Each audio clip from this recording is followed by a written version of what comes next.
Hey everybody, it's Coach Wharton here with OnlineBikeCoach.com, and I'm here in my front yard with my brand new DXP2 2021 model, along with my 2020 Fox 32 Shock. And what I'm going to do today is I'm going to head out onto Peavine and I'm going to go for a ride. Now, I did a video a couple of days ago where we talked about the DXP2, the difference between it and the RP23, which was the first shock on this old bike.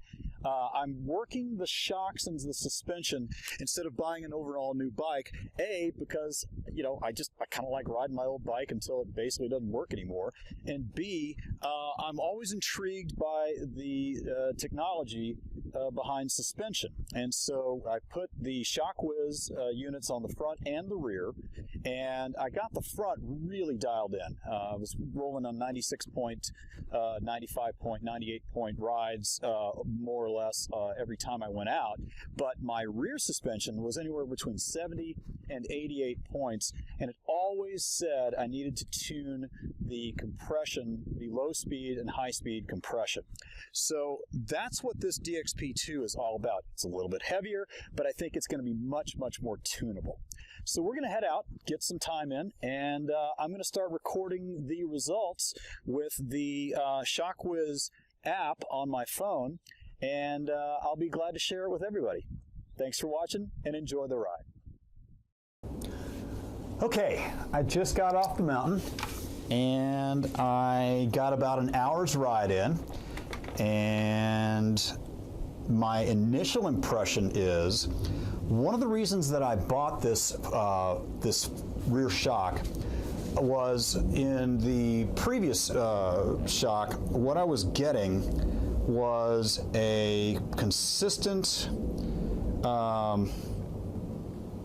let's pull down one.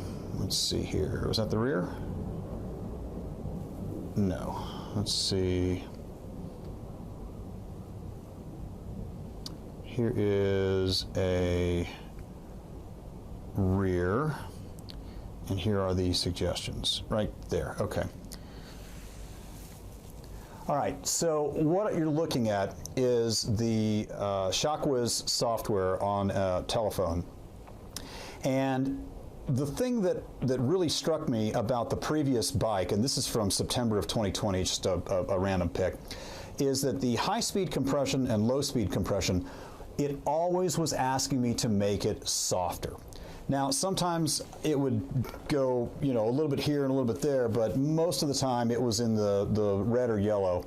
And my initial impression, immediate initial impression with this rear suspension for today is that I think that it has better compression.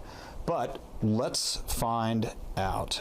So I've got to reawaken this thing, so hang on here. Got to tap it a little bit. There it is.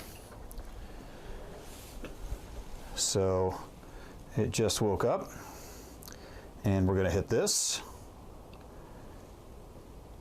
And immediately, now remember, this is my first ride on this thing. I set it to factory conditions, and I also set it for about a 25% sag. And the shock tuning score was a 64. So my impression was high, but the reality is quite different. Now we're going to tap on suggestions. Oh, wow, this is interesting. So what this is showing is that I have way too little air. I need to add spacers in the ramp. I need to slow down the rebound. The high-speed rebound is actually the only thing in this list that's okay. I need to make the high-speed compression firmer, which is totally opposite from what I was experiencing with the RP23. And the low-speed compression, it's telling me to make it softer again. Interesting. All right. So now we go to the detections, and it's got a poor bottoming detection. How interesting. Okay. Now I want to look at one more thing, and that is this. Oof. Wow. Boy, was I wrong. Jump count is 1. The jump time I'm not worried about at all, but the dynamic sag is 49% with 46 deep compression events. Holy cow. Okay, well, what it shows is that I've got my work cut out for me. I am not going to play with the compression or the rebound for the 20 hours that I've committed myself to breaking this thing in. But what I am going to do is I'm going to definitely add some air. And when you get a red line there, it's saying you need to make a 10% change. Okay? So if I am at 132 PSI, now how interesting, it's reading negative 17% right now. Huh, how interesting. All right.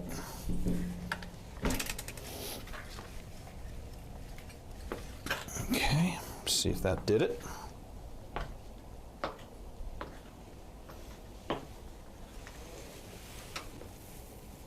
And I don't think it did anything. How interesting.